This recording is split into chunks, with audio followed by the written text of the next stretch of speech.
Hello everyone, we will discuss the last topic of our chapter issue of debentures. सबसे last topic हम discuss कर रहे हैं हम अपने issue debentures वाले chapter का and what is the name of the topic? Writing off the loss or discount on issue of debentures. सबसे पहले तो हमें समझना है कि loss on issue of debentures क्या होता है या discount on issue of debentures क्या होता है. इसके लिए ज़रा अपनी पिछली एंट्री पर नज़र डालते हैं. जब हमने अपनी प्रीवियस वीडियोस में ये वाला केस डिस्कस किया था when the debentures are issued at discount and redeemable at premium, तो उस सिचुएशन में जब हम डिबेंचर्स को इशू करते समय डिस्काउंट पर इशू कर रहे थे तो कंपनी को 2 रुपये का नुकसान हो रहा था और रिडीम करते समय कंपनी को 10 रुपये एक्स्ट्रा पे करने पड़ रहे थे. तो ये प्रीमियम और रिडेम्पशन था, ये भी कंपनी के लिए लॉस था. तो इस सिचुएशन में अगर हम डिस्काउंट की बात देखें तो डिस्काउंट के कारण हमें 2 रुपये का नुकसान हो रहा था.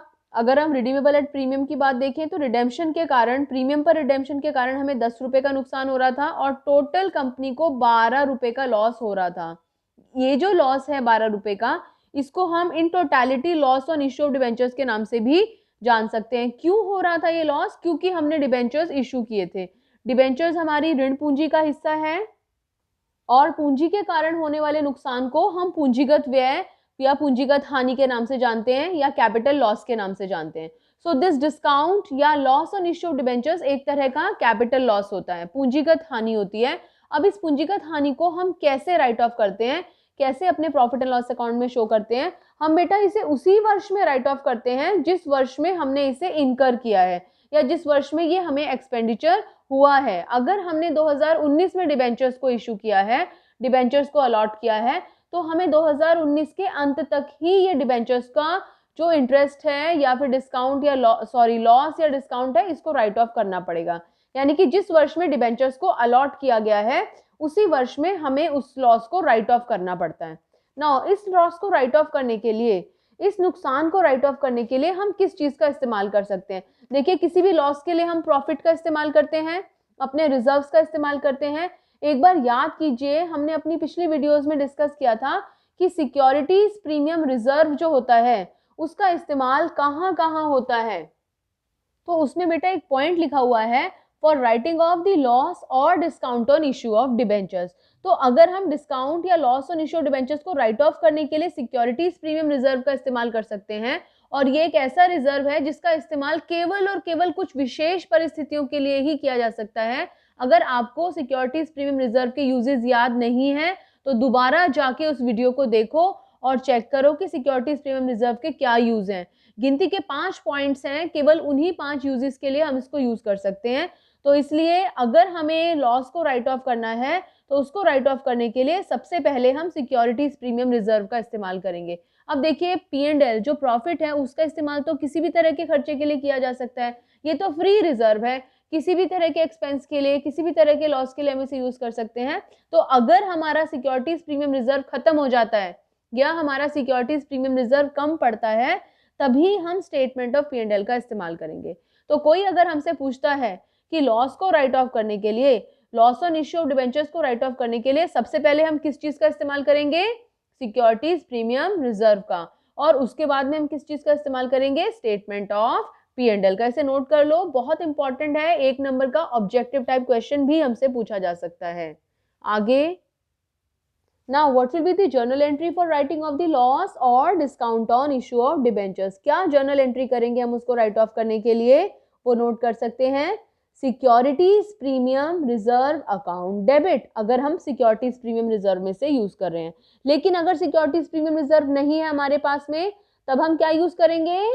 Statement of P&L account debit. यानी कि या तो सिक्योरिटीज प्रीमियम रिजर्व या स्टेटमेंट ऑफ P&L अकाउंट. अभी एक और तीसरी बात डिस्कस करेंगे. 2 किस चीज को राइट ऑफ कर रहे हैं? Discount on issue of debentures या फिर loss on issue of debentures. And what is the narration? Discount या loss on issue of debentures written off. अब एक चीज देखो, फॉर एग्जाम्पल हमारे सिक्योरिटीज प्रीमियम रिजर्व में 5 करोड़ रुपए पड़े हैं और हमें डिस्काउंट राइट ऑफ करना है 10 करोड़ रुपए का. हमारे पास प्रॉफिट एंड लॉस पड़ा हुआ है 15 करोड़ या बहुत सारा अमाउंट हमारे पास पड़ा हुआ है. तो इस 10 करोड़ रुपए के डिस्काउंट को राइट ऑफ करने के लिए या इस 10 रुपए के डिस्काउंट को राइट ऑफ करने के लिए सबसे पहले हम 5 रुपए सिक्योरिटीज प्रीमियम रिजर्व में से निकालेंगे. फिर भी हमारी कमी पड़ गई है तो हम 5 रुपए कहाँ से ले लेंगे? स्टेटमेंट ऑफ P&L से. क्लियर है ये बात? तो हम क्या करेंगे, अपने डिस्काउंट को राइट ऑफ करने के लिए पहले हम सिक्योरिटीज प्रीमियम रिजर्व का इस्तेमाल करेंगे, फिर भी अगर कोई कमी पड़ेगी तो हम स्टेटमेंट ऑफ P&L का इस्तेमाल कर सकते हैं। और अगर सिक्योरिटीज प्रीमियम रिजर्व है ही नहीं उस क्वेश्चन में, तो ऐसी सिचुएशन में हम पूरा का पूरा 10 रुपए जो है वो स्टेटमेंट ऑफ P&L से ही राइट ऑफ करेंगे। एक और इम्पॉर्टेंट बात जो अभी मैंने आपको पीछे दिखाई भी जर्नल एंट्री की हेल्प से, वो ये कि ये जो लॉस ऑन इशू है इसमें दो चीजें होती हैं। क्या क्या होता है? पहला तो जो डिस्काउंट ऑन इशू है, इशू के समय जो डिस्काउंट हो रहा है वो हमारा नुकसान है, और दूसरा नुकसान होता है हमारा प्रीमियम ऑन रिडेम्पशन का जो अमाउंट है, यानी कि रिडेम्पशन के समय जो प्रीमियम देना पड़ रहा है, जिसे कि हमने loss on issue of debentures के नाम से लिखा हुआ होता है एक्चुअल में। तो ये दोनों को मिलाकर, जैसे पिछले क्वेश्चन में हमने देखा था 2 रुपए डिस्काउंट के, 8 रुपए इसके, तो टोटल 10 रुपए का हमें लॉस हो रहा था, तो loss on issue of debentures के नाम से हम उसको लिखते हैं। किस किस को? Discount on issue of debentures और लॉस ऑन इशू, दोनों को मिलाकर हमारा टोटल लॉस बनता है। इसे नोट कर लो, फिर एक क्वेश्चन डिस्कस करते हैं। क्वेश्चन देखते हैं। On 1 April Empto limited issued 10,000 9% debentures. 10,000 number of debentures है, 10,000 डिबेंचर्स इशू कर रही है कंपनी, 9% डिबेंचर्स। ये 9% क्या है? डिबेंचर का इंटरेस्ट टोटल फेस वैल्यू पर निकाला जाता है ऑफ ₹100 ईच। एक डिबेंचर की फेस वैल्यू 100 है, 10,000 डिबेंचर्स हैं, 100 रुपए का एक डिबेंचर, टोटल अमाउंट हो गया 10 लाख रुपए। Now issued each at a discount of 10%। Issue के समय कितना डिस्काउंट दे रहे हैं हम? 10%। Redeemable at par, issue at discount, redeemable at par, याद आया वो वाला केस? After 5 years. कितने साल में करो भाई, हमें क्या मतलब? The issue price is payable along with application, सारा इशू प्राइस एप्लीकेशन के समय पे किया जाएगा। The debentures were subscribed, it has a balance of ₹1,75,000 in the securities premium reserve. वो कह रहा है कंपनी के सिक्योरिटीज प्रीमियम रिजर्व में 1,75,000 रुपए पड़े हुए हैं। क्यों बता रहा है वो हमें? क्योंकि जो discount on issue of debentures है, इशू के समय जो डिस्काउंट हमने दिया है जो कि कंपनी के लिए लॉस है, discount on issue of debentures को भी हम loss on issue of debentures भी लिख सकते हैं। Premium on redemption of debentures होता है, उसको भी हम loss on issue of debentures के नाम से लिखते हैं। तो ये जो दोनों लॉसेज हैं उसको हम सबसे पहले कहां से राइट ऑफ करते हैं? सिक्योरिटीज प्रीमियम रिजर्व से। So we have to pass the journal entries. हमें जर्नल एंट्री पास करनी है। किस चीज की जर्नल एंट्री पास करनी है? For the issue of debentures. पहली बात इशू ऑफ डिबेंचर्स की and writing off the discount. हमें 3 काम करने हैं यहाँ पर। क्या क्या? पहला issue of debentures account, sorry issue of debentures की एंट्री पास करनी है। दूसरा डिबेंचर्स को डिस्काउंट को राइट ऑफ करने की एंट्री पास करनी है। और तीसरा हमें discount on issue of debentures account बनाना है। तो सबसे पहले इशू की एंट्री करते हैं। सीखा था यहाँ पर कौन सा केस है? Issue at discount, redeemable at par. हमने कहा था कोई भी केस हो, कोई भी केस हो, सबसे पहली एंट्री हमेशा क्या होती है? Bank account debit to debenture application and allotment account. और सेकंड एंट्री, क्योंकि डिबेंचर एप्लीकेशन एंड अलॉटमेंट पे खत्म हुई है पहली, दूसरी डिबेंचर एप्लीकेशन एंड अलॉटमेंट से शुरू होगी। इशू के समय डिस्काउंट है, तो सेकंड एंट्री में क्या वर्ड आएगा? Discount on issue of debentures और 2% डिबेंचर्स।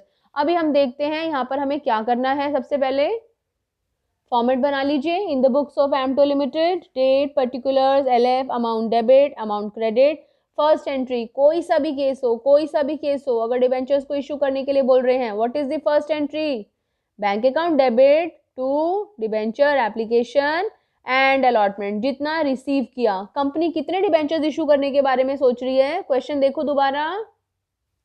10,000, एक डिबेंचर की फेस वैल्यू 100 रुपए, 10% डिस्काउंट पर, यानी कि 100 का 10% घटाया, तो 100 रुपए के डिबेंचर को कितने रुपए में इशू करने के बारे में सोच रही है company?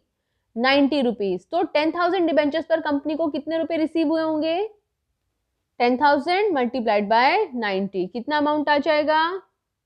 9 lakhs, 9 lakhs. What is the narration? Application money received.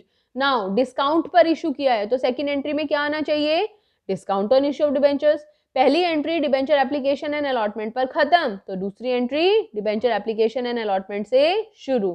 क्या एंट्री बन जाएगी? Debenture application and allotment account debit. कौन सा अमाउंट आएगा इसके? ऊपर वाला अमाउंट। कितना है ऊपर वाला अमाउंट? 9 lakhs। और डिस्काउंट पर है, so discount on issue of debentures account debit 1 lakh रुपए। ना समझ में आए तो लास्ट में डिफरेंस भी निकाल सकते हैं हम इसमें, to 9% debentures account. 9% debentures account क्यों? क्योंकि डिबेंचर्स के आगे इंटरेस्ट का अमाउंट लिखा हुआ था और परसेंटेज डिबेंचर्स के आगे हमेशा उसकी फेस वैल्यू आती है। कैलकुलेट करने के लिए हम क्या कर सकते हैं, यहाँ पर हमने एक डिबेंचर की कीमत लिख सकते हैं। एक डिबेंचर की 100 रुपये फेस वैल्यू है, 90 रुपये हमें मिल रहे हैं, 10 रुपये डिस्काउंट और 10,000 डिबेंचर्स हैं, तो सबको मल्टीप्लाई करेंगे तो हमारी ये एंट्री बन जाती है। And what is the narration? Application money transferred. ये क्वेश्चन ने हमसे पूछा क्या क्या है? उसने कहा pass the journal entries for issue of debentures. कर दी हमने इशू की 2 entries. Now writing off the discount, discount को राइट ऑफ करने की एंट्री। डिस्काउंट को कहां से राइट ऑफ करते हैं? अगर क्वेश्चन में सिक्योरिटीज प्रीमियम रिजर्व है तो पहले वहां से, और अगर नहीं है तो स्टेटमेंट ऑफ P&L से। कितना सिक्योरिटीज प्रीमियम रिजर्व है? 1,75,000। पर हमें डिस्काउंट कितना राइट ऑफ करना है? अपनी जर्नल एंट्री से देखें, 1 लाख रुपए। हमारे पास तो 1,75,000 पड़े सिक्योरिटीज प्रीमियम रिजर्व में और केवल 1 लाख हमें चाहिए, तो हम राइट ऑफ कर सकते हैं। क्या जर्नल एंट्री सीखी थी? अपने पेजेस पलटिए अपने पेजेस, वीडियो को पॉज करके और देखिए क्या एंट्री करनी है डिस्काउंट को राइट ऑफ करने की। और वैसे भी यहाँ डिस्काउंट डेबिट हो रहा है, राइट ऑफ करने का मतलब है बुक्स में से गायब करना है। अकाउंट्स में किसी भी चीज को गायब करना है तो उसको रिवर्स करना पड़ता है। सो किससे राइट ऑफ कर रहे हैं हम इसको? सिक्योरिटीज प्रीमियम रिजर्व से। So what is the entry? Securities premium reserve account debit 1 lakh to discount on issue of debentures account 1 lakh. अब सपोज इस क्वेश्चन में लिखा होता कि सिक्योरिटीज प्रीमियम रिजर्व में केवल 70,000 रुपए पड़े हुए हैं, तो आप कैसे जर्नल एंट्री करते? Securities premium reserve account debit 70,000, statement of P&L account debit कितना आता? 30,000 to discount on issue of debentures account 1 lakh. अगर क्वेश्चन में होता कि सिक्योरिटीज प्रीमियम रिजर्व है ही नहीं तो फिर सारा डिस्काउंट कहां से राइट ऑफ करते? स्टेटमेंट ऑफ P&L से। क्या जर्नल एंट्री हो जाती? Statement of P&L account debit 1 lakh to discount on issue of debentures 1 lakh. Okay, so put the narration discount on issue of debentures written off. दूसरी चीज क्या पूछी उसने हमसे क्वेश्चन में? उसने कहा prepare discount on issue of debentures account. तो discount on issue of debentures account बनाते हैं। ऐसे 3 या 4 लाइन का फॉर्मेट ड्रॉ कर लीजिए। Discount oblique loss on issue of debentures account. Discount on issue of debentures account हो सकता है या loss on issue of debentures account हो सकता है। Date particulars LF amount, date particulars LF amount, debit and credit. Now posting कैसे करेंगे? वो एंट्रीज आइडेंटिफाई करो जिसमें कि हमने discount on issue of debentures का नाम मेंशन किया है। एक तो ये जो 1 अप्रैल को है, क्योंकि डिबेंचर्स इशू हम करते हैं 1 अप्रैल को, और ये जो राइट ऑफ करने का काम होता है ये हमेशा साल के अंत में किया जाता है। तो यहाँ पर हम डेट डालेंगे साल के अंत की। क्या डेट डालूं यहाँ पर? 1 अप्रैल से साल शुरू हो रहा है तो साल खत्म कब होगा? 31 मार्च 2020 को। तो हमें पता चल गया कि 2 एंट्रीज हैं जिसमें कि डिस्काउंट ऑन इशू का नाम आ रहा है। तो हम अपना discount on issue of debentures का अकाउंट देखेंगे कैसे बनाएंगे। हमने कैसे सीखी थी ledger posting? Discount on issue of debentures का नाम डेबिट में है, यानी कि discount on issue of debentures account के डेबिट में क्या नाम आएगा? जो उसके विपरीत लिखा हुआ है। Discount on issue of debentures के विपरीत क्या नाम लिखा है? 2-9% डिबेंचर्स अकाउंट। तो हम 1 अप्रैल को अपनी बुक्स में लिखेंगे 2-9% डिबेंचर्स अकाउंट। अमाउंट वो आ जाएगा जो डिस्काउंट के आगे लिखा हुआ है 1 लाख रुपए। और 31 मार्च को हमने, क्योंकि ये डिस्काउंट को कहां से राइट ऑफ किया है? सिक्योरिटीज प्रीमियम रिजर्व से। तो हम यहाँ लिख देंगे by securities premium reserve account 1 lakh रुपए 1 लाख रुपए। कहाँ से पोस्टिंग करी है इसकी? इस एंट्री से। यहाँ पर डिस्काउंट का नाम क्रेडिट में, इसका मतलब डिस्काउंट अकाउंट में क्रेडिट में किस नाम से? सिक्योरिटीज प्रीमियम रिजर्व के नाम से, जो उसके विपरीत दिया हुआ है, और अमाउंट वो जो डिस्काउंट के आगे लिखा हुआ है। डेट 31 मार्च। एक बार दोबारा से देखो, 1 अप्रैल को 2-9% डिबेंचर्स अकाउंट 1 लाख रुपए, और 31 मार्च को by securities premium reserve account 1 lakh रुपए, और अकाउंट हो गया हमारा क्लोज। ये क्वेश्चन है जो 2019 में CBSE में आया है। इस क्वेश्चन को नोट डाउन कर लीजिए। और इसमें क्या है? 1 अप्रैल को P limited issued 6,012% debentures of ₹100 each at par, redeemable at a premium. Issue at par, redeemable at premium. एक तो आप इसमें इशू की एंट्री करके रखेंगे। इशू की कितनी एंट्रीज होती हैं? हमेशा 2। एक तो बैंक वाली एंट्री करोगे, एक ट्रांसफर करने वाली एंट्री करोगे। जब रिडीमेबल एट द प्रीमियम होता है तो सेकेंड एंट्री में 2 भाई आते हैं। कौन कौन से? ऊपर लॉस ऑन इशू, नीचे प्रीमियम ऑन रिडेम्पशन।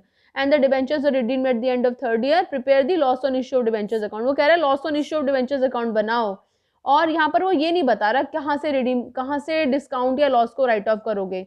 अगर कुछ नहीं कहता है लॉस को राइट ऑफ करने के लिए, कहीं पर आपके पास प्रीमियम तो है नहीं, तो इसका मतलब इस लॉस को कहाँ से राइट ऑफ करोगे आप, स्टेटमेंट ऑफ P&L से। तो इसका आप अकाउंट बना के और जर्नल एंट्री करके रखो, फिर हम डिस्कस करेंगे उसको नेक्स्ट वीडियो में। Thank you.